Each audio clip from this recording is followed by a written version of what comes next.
Bienvenue sur Parole créative, le podcast du faire soi-même imaginé par le salon Création et Savoir-faire. Je m'appelle Mélanie Sénat et je suis ravie de vous retrouver pour ce nouvel épisode avec aujourd'hui Fabienne qui a lancé Maison Joliette il y a 3 ans. Peut-être me connaissez-vous déjà via mon émission Fait main dans laquelle je vous fais découvrir des créatrices et des créateurs qui ont fait de leur passion pour le fait main leur métier. Et dans Parole créative, on a rendez-vous une fois par mois avec des personnalités qui gravitent autour du salon. Dans les deux cas, pour ne rien louper de ces rencontres créatives, abonnez-vous sur nos chaînes YouTube, Spotify, Apple Podcast ou Deezer. Aujourd'hui, on se retrouve donc avec Fabienne, la créatrice de Maison Joliette, qui propose des puzzles, des kits de peinture au numéro et des carnets de coloriage notamment. Elle nous raconte comment elle a lancé sa marque grâce au salon, comment elle développe son réseau de revendeurs et la manière dont elle fait évoluer ses collections. C'est super intéressant. Bonne écoute! Bonjour Fabienne, je suis ravie de t'accueillir pour le podcast Parole créative. Bienvenue. Bonjour Mélanie, merci beaucoup.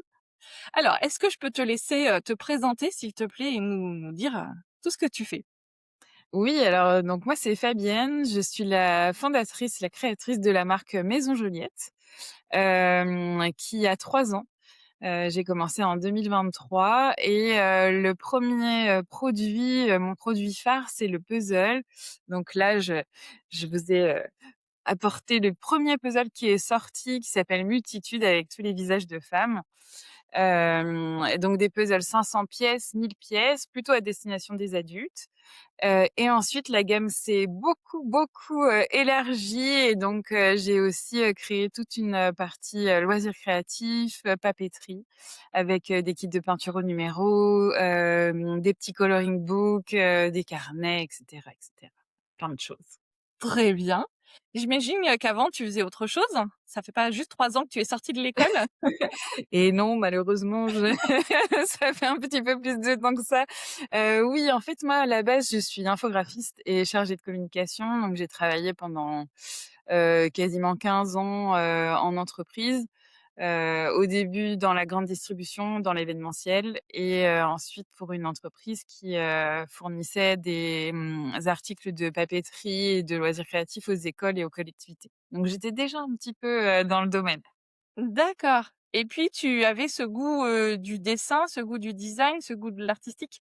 Ouais, j'ai toujours, aimé créer des choses, de mes mains, quand j'étais petite, je faisais beaucoup de bijoux, de dessins et cetera, donc c'est quelque chose qui m'a toujours animée et j'ai toujours fait des puzzles. Donc ça, c'est quelque chose qui dure depuis très longtemps. D'accord, et c'est pas juste comme effectivement depuis, quelques années, je sais pas si la vague, de cette nouvelle vague des puzzles, elle est venue avec le Covid ou c'était déjà un tout petit peu après? Non, non, elle est venue complètement avec le covid. C'est vrai que, les personnes ont retrouvé le goût de cette activité à ce moment-là. Mais comme tu le disais, en fait, c'est pas quelque chose que moi j'ai redécouvert, j'en ai Ouais. toujours fait. Seulement avant 2020, c'était un peu has-been, il faut le dire, de faire des puzzles. On le disait pas trop. On Et se aujourd'hui, lâchait. maintenant, on s'affiche au grand jour. C'est très Donc tendance. donc voilà, donc c'est vrai qu'avant c'était, un peu plus une activité que l'on faisait, chacun de son côté et qu'on n'en parlait pas trop. Et moi surtout, en 2020, j'ai trouvé que sur le marché, il y avait vraiment pas ce qui me plaisait en termes Mmh. de visuel, en fait. C'était Ouais, surtout ça le point de départ. ouais. C'était un peu vieillissant quoi, enfin comme les kits de peinture au numéro, c'était ce qu'on avait fait dans notre enfance. Complètement, en fait, c'était, vraiment des produits qui visuellement n'avaient pas trop évolué depuis les années 90. Mmh. Et puis comme j'avais cette, sensibilité-là aux couleurs, aux motifs, bah, voilà, c'est vrai que j'aimais le fait d'assembler, mais l'image finale, elle me Ouais. séduisait vraiment pas tant que ça. Et puis, bah, comme moi, du coup, j'étais dans un métier créatif, donc chargée de com et infographiste et moi, je me suis dit: «Bon, bah, peut-être que j'ai finalement les compétences pour, le faire». Et mon point de vraiment, sensible, c'était la fabrication française. Je n'imaginais pas faire une marque, sans fabriquer en France. Et puis, bah, quand j'ai trouvé le fournisseur en France, bah, du coup, j'avais plus le choix. Il fallait que je me lance. OK, et donc ce projet, il a mûri pendant, quelques mois avant de te lancer? Ouais, Tu as fait en parallèle de ton activité salariée, pendant quelque temps? oui, alors oui et non. En fait, mon activité salariée à ce moment-là, ça se passait plus très, très bien. J'avoue que j'ai eu un petit coup de mou après le covid, ça a été, Ouais, un peu compliqué et donc j'étais dans un entre-deux, où voilà, ça s'est terminé par une rupture conventionnelle. Donc le projet, il a réellement mûri en, on va dire, 8-9 mois. Bon après quand je suis à fond dans quelque chose, ça va assez vite parce que je ne pense qu'à ça. Donc voilà, je j'ai commencé à penser à ce projet en, on va dire en juin 2022, je crois. Je me mélange un peu les pinceaux dans les années et du coup, Maison Joliette, a ouvert, son site là en mars 2023. Donc bon, assez rapide finalement, même si ouais, bon, moi c'était toujours, trop court, trop lent, mais voilà. ouais et en plus, la gamme, donc tu l'as vachement étoffée, Ouais. en très peu de temps? Un peu de temps, ouais. Ouais, ouais, c'est vrai que j'ai une imagination qui déborde et j'avoue que j'ai un peu de mal à m'arrêter. Ouais.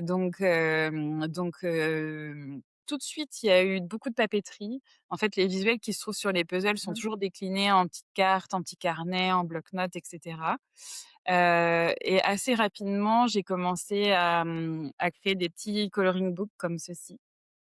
Vraiment sur des petits formats et surtout sur un papier très épais. En fait, l'idée, C'était de c'est de pouvoir pouvoir peindre? faire de l'aquarelle. Ouais, d'accord. Pas très bien. Non, on va pas tout à fait. Ben, non, non, on voit pas très bien. Les tracés sont assez fins et en fait, l'idée, c'est vraiment de pouvoir, quand on débute l'aquarelle, par exemple, Bon, avoir des guides et pouvoir, se faire plaisir et débuter, avec des petits motifs sympas, quoi. oui, Donc voilà, ça a commencé à beaucoup grossir après les collections. Là, il y en a pas mal de dispo maintenant des coloring books. ouais et quand tu prépares une nouvelle collection, l'ancienne disparaît ou tu fais quand même du réassort et tu fais encore vivre, tout ce que tu as créé, Non, les anciennes ne disparaissent pas. Alors à part quelques exceptions, parce que comme dans toute création, il y a des petits loupés Ouais, il y a des choses qui plaisent sur moins? des collections qui vont un peu moins trouver leur public. Ouais, Donc celles-ci, elles vont finir par s'arrêter. Mais dans l'ensemble, quasiment toutes les collections sont renouvelées et sont d'accord. toujours en stock. Donc le Multitude qui est sorti en mars 2023, il est toujours disponible, il se vend toujours aussi bien et voilà, il plaît toujours autant, donc c'est cool. Ouais et alors, donc tu vends sur les salons comme le salon de création et savoir-faire Oui, et tu vends, sur ton site web donc ça c'est, direct to consumer donc en c'est ça. direct, aux clients en particulier et tu vends aussi, dans des revendeurs, Oui, des complètement. boutiques assez larges et figure-toi que moi j'ai acheté un puzzle Maison Joliette à ma maman, celui avec plein Oh! de fleurs, qui est pas si facile. Non, c'est le fond foncé? Écoute, Non, dans les roses peut-être. ouais, il est plus dans les roses. Alors c'est floraison, ouais, il est trop joli celui-là. Oui, il C'est est trop celui qui joli, est sorti en il est pas 2e. facile. Ouais, bah oui, la fille qui est pas du tout objective, c'est mes produits, mais voilà.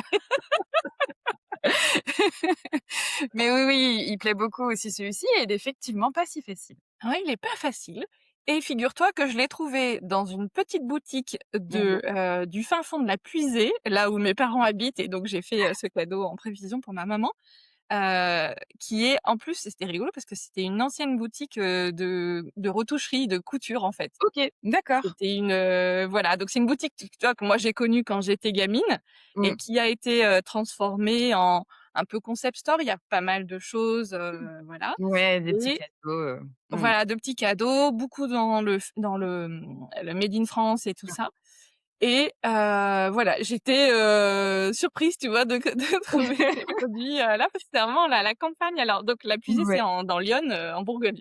Voilà. Oui, non, mais c'est vrai que j'ai la chance d'avoir, beaucoup de revendeurs maintenant, un peu partout en France, en Europe et même encore un peu plus loin. Ouais, Donc c'est chouette parce que c'est des revendeurs qui, font vivre aussi, les produits, qui, les présentent, vraiment toujours super bien dans des jolies boutiques bon, et c'est ouais, c'est des super échanges aussi avec ces personnes-là, qui ont du coup, les clients en direct et les retours en direct, ce que je n'ai pas souvent.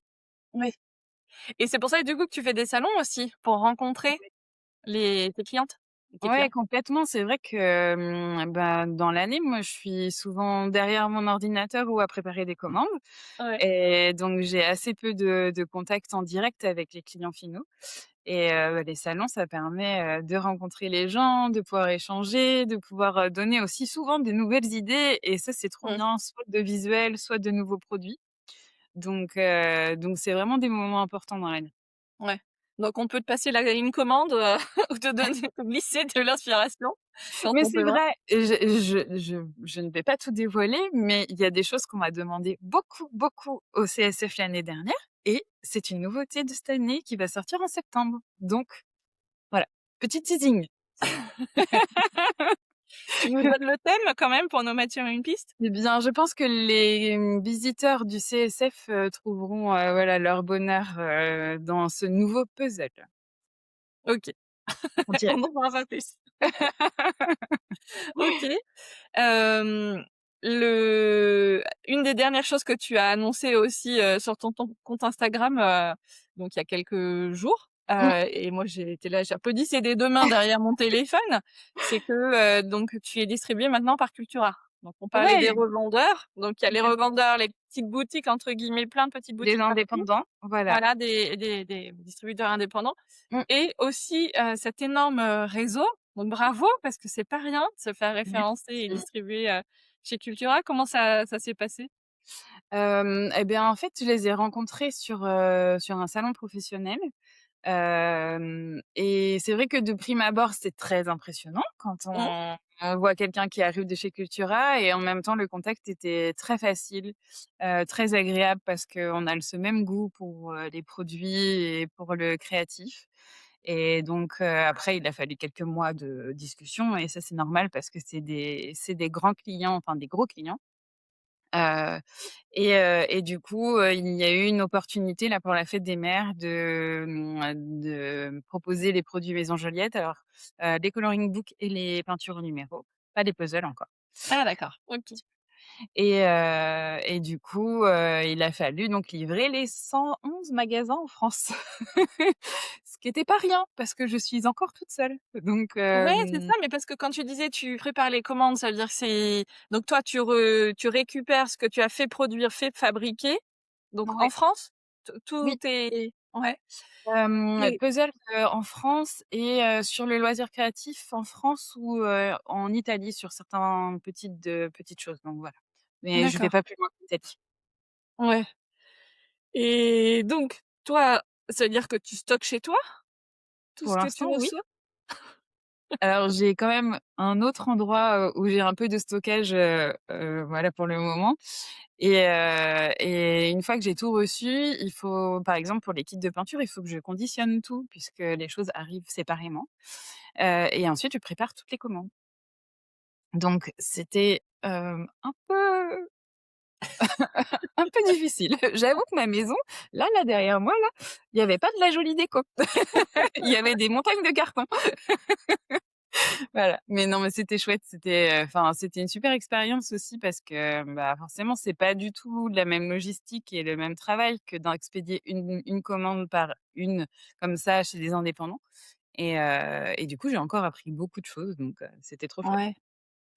Et donc la prochaine étape, là, j'imagine que c'est un test du coup pour la fête des mères et qu'après si ça fonctionne, de déployer davantage. Ouais, c'est ça. Hem, la prochaine étape pour toi, c'est justement d'améliorer cette logistique pour que tu la portes, pas toute seule? Oui et surtout, c'est quelque chose qui va arriver très vite parce que j'ai trouvé un grand local, pas très loin de chez moi et je rentre dans ce local au 1er juillet. D'accord. Donc je vais avoir de la place, je vais pouvoir avoir, mes bureaux, ma partie stockage, la partie prépa de commande et puis surtout ça va me permettre d'avoir quelqu'un qui va venir m'aider. Donc on sera 2 maintenant, à partir de voilà, de cet été donc beaucoup de choses vont changer dans les prochains Ouais. mois. Donc ça va faire beaucoup de bien. Ouais et en même temps, tu le vois, comme une étape de franchie, pas un challenge de te dire: «Ah bah, ça va faire des coûts supplémentaires». et donc il Non, faut assurer. bah, enfin, en fait, là, aujourd'hui, clairement, je suis passée à une étape où je ne peux plus rester chez moi, c'est pas Mmh, possible, parce que j'ai vraiment beaucoup trop de marchandises, beaucoup trop de stocks et beaucoup de commandes bah, par exemple, l'année dernière, du mois de septembre au mois de janvier, bah, j'ai rien fait d'autre que travailler. ouais, Et il y avait des cartons partout à la maison et donc l'idée là, ça va vraiment être de pouvoir séparer un peu le pro mmh, et le perso pour retrouver un équilibre, voilà, qui est un peu perdu pour l'instant. ouais, ouais, Mais ouais. c'était une étape, normale, enfin, c'est les débuts de l'entreprise et voilà, Ouais, c'était c'est ça. Parce que sinon ça fait un peu, mettre la charrue avant les bœufs, quoi, et c'est mmh, compliqué, financièrement, économiquement de complètement. faire ça, quoi. Ouais. Ouais, ouais, ouais, complètement donc je trouve que, les choses arrivent, dans le bon ordre et voilà, là, c'était l'étape suivante, c'était, de grandir avec un local et c'est ce qui est arrivé, donc c'est super chouette. Très bien. Donc on te voit aussi, donc tu le disais au salon de création et savoir-faire, en novembre, mi-novembre, Ouais, heu, ouais. avec des nouveautés. Oh oui. Parce que là, j'avoue qu'avec la perspective d'avoir plus de place, eh bien, je me suis un petit peu lâchée sur les nouveautés. Et puis après, ajuster les quantités aussi, savoir ce qu'il faut, le stock qu'il faut que tu emmènes pour chaque Mmh, référence. Ça, c'est souvent ouais. la partie un peu compliquée. C'est vrai que alors surtout la première année, c'était vraiment très, très compliqué parce que j'avais pas du tout l'expérience des salons, particuliers. Ouais. J'avais fait plutôt des petits marchés, de créateurs et cetera et Mmh. c'est pas du tout comparable. Ouais. Donc il y a notamment une référence où on était tout le temps en rupture et on retournait chercher tous les jours dans le camion et en fait, à la moitié du salon, on n'en avait plus. Ouais. Donc c'est un peu dommage, mais en même temps, c'est normal parce qu'on pouvait pas savoir. Mmh. La deuxième année, là, l'année dernière, c'est quand même mieux passé au niveau stock et on a pu, fournir tout le monde, dans les puzzles, qui plaisent beaucoup donc c'était cool. Donc celle-là, ça veut dire que c'est ta troisième participation pour Ouais. 3 années d'activité. Oui. Tu t'es tout de suite, lancée? Parce Mmh. que généralement, on est un peu, timide au début parce que forcément, c'est une grosse étape. Ouais. Tu t'es Heu lancée tout de suite, au salon? Création et savoir-faire? Oui, c'est vrai que les salons et que ce soit le CSF ou d'autres, salons pro, j'ai pas trop hésité. Alors c'est vrai Ouais. que c'est des coûts, très, très importants, mais malgré tout, Heu, je pense que si on prend pas de risque, en fait, l'entreprise, elle ne peut pas grossir. Enfin, si jamais on reste, chez soi, Mmh. dans derrière son ordinateur, c'est pas là qu'on va être vu et qu'on va pouvoir aussi, rencontrer des clients. Donc oui, ça a été, quelque chose que j'ai fait assez rapidement et je regrette pas parce qu'à chaque fois, c'est des super expériences. Donc heu, donc c'est chouette. Ouais, bon, bah, c'est cool, c'est ouais, c'est génial. Mmh. Les prochains, projets, donc là, l'emménagement, début juillet, donc ça veut déjà faire un gros Oui, c'est projet. déjà bien. Il y a d'autres choses dans les tuyaux ou non, tu vas déjà digérer un petit peu cette partie-là? Eh bien, oui, c'est vrai que là, dans les prochains mois, du coup, il y a l'emménagement, il y a donc une embauche. C'est pareil, c'est une étape, Une puisque ça grosse étape. fait 3 ans que je travaille toute seule, quasiment 4 ans que je n'ai plus de collègues. Ouais. Donc voilà, on va voir, mais j'ai aucun doute, je pense que ça va être super chouette. Beaucoup de nouveautés au mois de septembre qui vont sortir du coup avec, à la fois des nouvelles collections sur des produits que j'ai déjà et des nouveaux produits. Nouveau produit aussi? Oui! OK. Mmh. Bon, Et bah, heu, très bien. et voilà et déjà je pense que pour la fin d'année, c'est pas mal. Oui, oui, oui, parce que généralement, on s'en met toujours un peu plus, un peu trop, et effectivement, le 20 décembre, tout le monde est malade. C'est vrai. Oui, oui, c'est vrai, mais c'est vrai qu'avec le recul maintenant des 3 premières années, je sais comment ça se passe. Enfin, j'ai déjà pris, certaines habitudes. Mmh, avec le rythme, de voilà, à partir de septembre, la fin d'année est lancée, mmh, parce que je commence par le salon pro, tout début septembre, qui lance vraiment, les hostilités. Donc je crois que maintenant j'ai vraiment pris, le pli. mmh. Je sais qu'il faut que je sois bien reposée au mois de juillet-août quand l'activité est un peu moins forte, que j'en profite vraiment pour me poser. Donc heu, donc là, je suis prête. Ça y est, mon rétro-planning est calé et ça y est, je suis prête. Bon, bah, génial et bah, écoute, parfait et pour, conclure, de quoi tu es la plus fière? Si tu devais synthétiser un petit peu cette expérience, ces 3 premières années? Oh, elle est très difficile cette question. Hem, en fait, là, je crois que de pouvoir embaucher quelqu'un, et pourtant c'était vraiment pas quelque chose, auquel je pensais au tout début. De me dire que tout ce travail, va permettre, de faire encore vivre une autre personne que moi. Mmh, C'est assez chouette, ouais, de voir ça comme ça. Je dirais ça. très bien. Ça t'enthousiasme plus que ça ne te fait peur. C'est super. En fait, je crois que les peurs, elles viennent des gens, autour de moi, Et des genre moi qui pose cette question. non, c'est pas ce que je voulais dire du tout. Non, non, au contraire, des personnes et des expériences, des gens autour de moi, Bien sûr. qui disent, «Oh là là, mais moi quand j'ai embauché, ça s'est passé comme ça et moi quand j'étais salariée, ça il y a eu tel problème». Et oui, et moi aussi j'ai vécu des choses, pas toujours simples dans le salariat, mais pour le coup, je me dis que j'ai assez d'expérience et je suis assez armée pour pas faire les erreurs, que j'ai subies, par exemple. Mmh. Ça se trouve, pas du tout, on verra. Je dirai ça à la fin de l'année, mais en tout cas, c'est comme ça que j'ai envie de l'aborder, cette nouvelle étape. De me Mmh. dire que voilà, j'ai toutes les choses en main pour que ça se passe bien. Écoute, génial, c'est tout ce qu'on te souhaite. C'est gentil, merci.